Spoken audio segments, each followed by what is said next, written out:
Olá, bom dia. Eu sou a Renata Cardinale, esse aqui é o canal de Pro pra Paz. E a temática que eu venho trazer hoje para vocês é uma reflexãozinha acerca da gratidão na infância, né?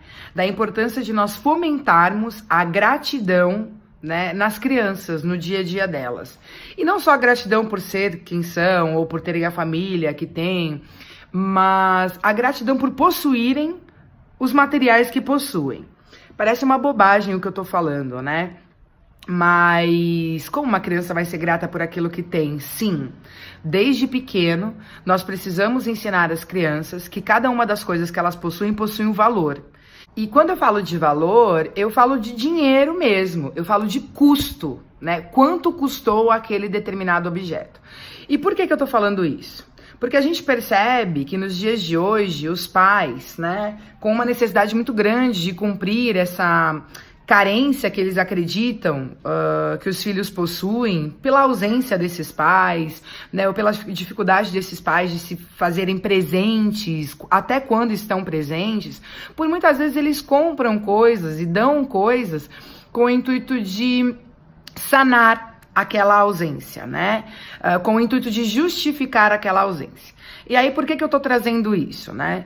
Eu me deparei com uma situação em que uma criança... Mentira, não era uma só. Eram 9 crianças aproximadamente, porque uma começou e de repente tantas outras copiaram o movimento. Essa criança, ela pegava a lancheira dela e ela jogava pra cima, e ela chutava a lancheira, e ela fazia a lancheira de bola, e ela...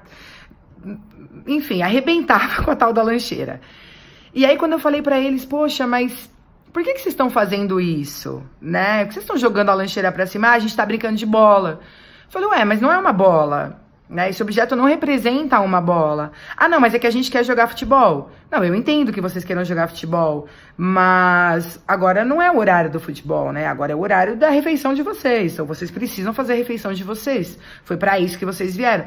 Não, mas a gente também quer jogar bola. Sim, eu entendo que você queira jogar bola. Realmente seria muito legal se vocês pudessem jogar bola agora. Mas agora é o momento de refeição.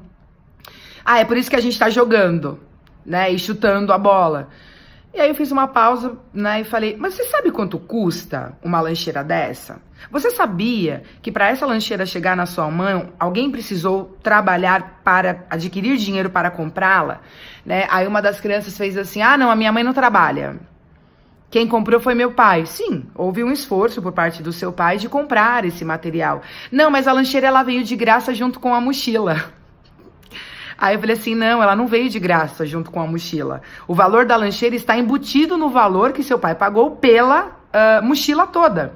Então essa lancheira ela tem um custo, ela tem um valor, né? E veja, o seu pai trabalhou para comprá-la. Ah, mas o meu pai compra tudo que eu quero. Essa foi uma das respostas das crianças. Uma outra resposta foi, ah, eu tenho várias. Se essa aqui rasgar, eu tenho outras. Eu entendo que você tenha outras. Ah, essa daqui tá muito velha, essa daqui já tá quase sendo jogada fora, né? Eu vou jogar fora, vou trocar, alguma coisa assim, né? E aí aquilo dentro de mim ficou latejando, né, gente? O quanto a gente precisa fomentar nessas crianças o valor que as coisas possuem. Né? A criança que não possui valor, que não possui gratidão sobre aquilo que tem, futuramente as coisas que ela vir a conquistar serão efêmeras também, serão passageiras também, né? Então, a gente precisa pensar que o fato de você ter muito não significa que você possa simplesmente desperdiçar. Então, já que eu tenho muito, então eu vou, né, esbanjar, eu vou gastar, eu vou desperdiçar. Que aí entra naquele ciclo vicioso, né? Quando o pai fala, eu preciso trabalhar para te dar tudo que você tem. Mas e se tudo que você tem, né? É o que o Mário Sérgio Cortella traz. E se tudo que você tem é voltado para abundância ou é voltado para o desperdício? Porque ele fala, abundância é não carecer de algo, é não faltar algo. E o desperdício é ter exacerbado e sair desperdiçando, jogando fora aleatoriamente. Então, a gente precisa fomentar nessas crianças esse reconhecimento, essa valorização de que para aquilo chegar na mão dela, alguém precisou adquiri-lo, alguém precisou se esforçar. Houve um esforço, né? Houve uma vontade de alguém se esforçar para trabalhar, para conseguir aquele valor e direcionar esse valor para algo que se fazia necessário para aquela criança, né? Então, veja, a criança precisa entender que estabeleceu-se uma prioridade. Veja, eu deixei de comprar aquilo para comprar isso para você, porque isso é necessário para você. Agora, se a criança não tem essa concepção, se a criança não tem isso fomentado dentro dela no dia a dia dela, tudo é permitido e tudo eu posso ter sempre. E tudo eu posso jogar e quebrar e largar sempre, porque eu não reconheço o valor que alguém fez para que isso eu tivesse, né? Então, um outro fato, né? Uma criança que joga o estojo o tempo inteiro, é uma mania de jogar, e eu entendo, porque lá no comecinho da infância, por volta dos um ano e meio, até os seus 3, a criança tem o hábito de jogar coisas, né? E quando ela joga coisas, ela aprende peso, distância, ela aprende tamanho, o quanto a mão dela é capaz de segurar ou não. Então, são testes que a criança precisa fazer para o seu desenvolvimento natural. Então, é natural. É natural desde que seja permitido a ela fazer. Então, veja, é um processo natural, é um processo do corpo. Agora, se ela não tiver espaço para fazer isso quando pequena, futuramente isso vai aparecer em outro dado contexto. E se não for colocado um limite para ela ou ressignificada essa conduta, ela vai fazer aleatoriamente e isso vai vir a se tornar crônico, né? Aquela criança que pega e vai saindo jogando tudo, chutando tudo, quebrando tudo, porque não tem aquela barreira, aquele limite. Aí veio uma outra que jogava o estojo e falava, veja, cada vez que você joga o seu estojo, você quebra o grafite dele. Né? O grafite é sensível, o grafite é frágil, você quebra o grafite do seu lápis. Aí quando você for apontar, essa ponta vai cair e até você apontar, esse lápis ficar pequeno e a sua mãe tiver que comprar outro. Ah, mas aí daí? Minha mãe compra. Essa foi a resposta. Mas e daí? Minha mãe compra. Sim, e a mãe dele vai comprar. Né? Agora, e o significado por trás desse minha mãe compra? E o esforço que essa mãe faz? E o cuidado que essa criança vai aprender? Quando ela vai aprender? Esse zelo pelos pertences, esse cuidado pelos materiais que possui, né? Assim como a outra que perde borracha. Então, de repente você tem aquela que perde borracha pelo menos 2, 3 vezes na semana, essa criança perde a borracha. E aí a mãe compra outra, e essa criança perde. Aí você fala, mas você estava com uma borracha ontem. Ah, não sei, eu emprestei pra alguém e alguém não me devolveu, eu nem lembro pra quem emprestei. Tudo muito efêmero, né? Tudo muito raso. Por quê? Porque amanhã vai aparecer outra. Como num passe de mágica, vai aparecer outra. E vai aparecer outra mais legal do que aquela que eu perdi. E além daquela que eu perdi, eu ainda vou ganhar mais alguma outra coisinha pra compor o meu estojo ou, enfim, os meus materiais. Perceba? Então, esse valor, o significado que as coisas têm vão se perdendo, né? Vão se perdendo, porque a gente precisa despender tempo para falar para essa criança, para explicar para essa criança, né? Eu lembro de mim, de quando eu era pequena, enfim, meus pais criaram 3 filhos da maneira deles, se esforçaram, trabalharam muito para criar os 3, fizeram o melhor que eles puderam, né? E eu lembro que teve uma época que eu queria muito uma mochila, e minha mãe, não vamos comprar, não posso comprar, não dá. Eu lembro que quando ela pôde comprar a tal da mochila, eu ia pra escola e eu colocava a mochila na cadeira e eu ficava com a mão atrás para que o meu colega de trás não colocasse o pé na minha mochila, porque senão ia sujar a tal da minha mochila.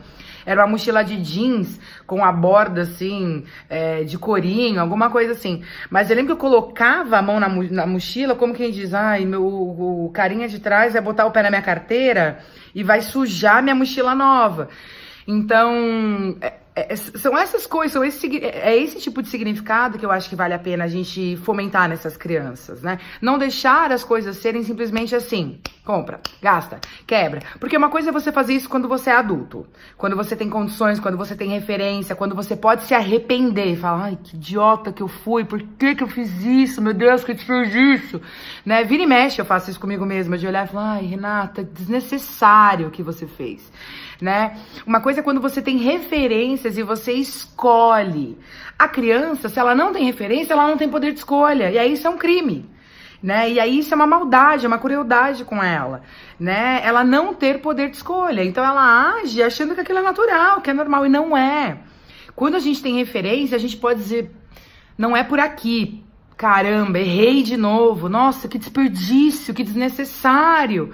Né? Mas para isso a gente precisa ter referência. E se essas referências não forem criadas lá atrás, né, ou na infância, quando pequenas, quando que elas serão criadas?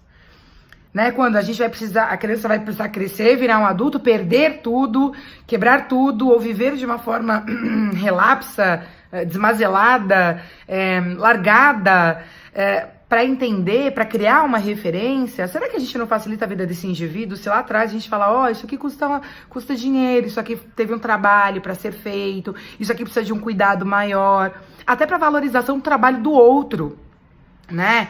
Sabe quando você vai, sei lá, numa exposição e aí tem algum objeto e a criança quer ir lá colocar a mão e de repente aquilo quebra? Ou você vai numa festa e a criança coloca a mão numa coisa que não era para ela pôr, de repente desmonta as coisas. Veja, o outro teve um esforço para fazer aquilo. A gente precisa valorizar o esforço que o outro fez, mesmo que ele não seja financeiro. Né? Alguém despendeu tempo para criar isso aqui. Então, a gente precisa reconhecer e ensinar essa criançada a reconhecer também o valor daquilo que o outro produziu. Aquilo que o outro produziu tem muito sentido. Então, você vai atribuir sentido também pelo respeito que você tem ao outro. Né, pelo respeito ao tempo que o outro dedicou para conquistar aquilo, para fazer aquilo, né? Que é essa admiração, que é essa reverência ao outro, né? Então, acho que a gente precisa pensar cada vez mais em fomentar nessas crianças essa gratidão. O que eu tenho, eu preciso ser grato pelo que eu tenho, eu preciso cuidar, eu preciso zelar, né? Porque alguém se esforçou para que eu tivesse. E isso, a partir do momento que ele é ensinado na família, né? Ensinado... A partir do momento que essas crianças são ensinadas a olhar para os seus pais dessa forma, eles vão olhar para a avó, para a tia, para o tio, para a professora, né, que produziu alguma coisa e entregou com muito carinho. Cuida da sua folha, cuida do seu caderno, não amassa. Presta atenção, alguém despendeu tempo para criar, para trazer, para elaborar. Né? E assim a gente vai criando uma rede, percebe? De considerações, uma rede afetiva positiva. Né, que vai impactando na vida do outro, que vai considerando o outro, que vai valorizando o outro. Então, essa era a reflexão que eu queria trazer para vocês hoje sobre essa gratidão na infância. Vamos fazer esse trabalho e criar referências, né? A gente precisa criar referências, dar referências, ferramentas para essas crianças amanhã poderem fazer suas escolhas e poderem se arrepender ou não diante dessas escolhas também, né? Então fica aí a minha dica. Obrigada pela atenção de vocês, gente. Um beijo, bom dia. Tchau, tchau.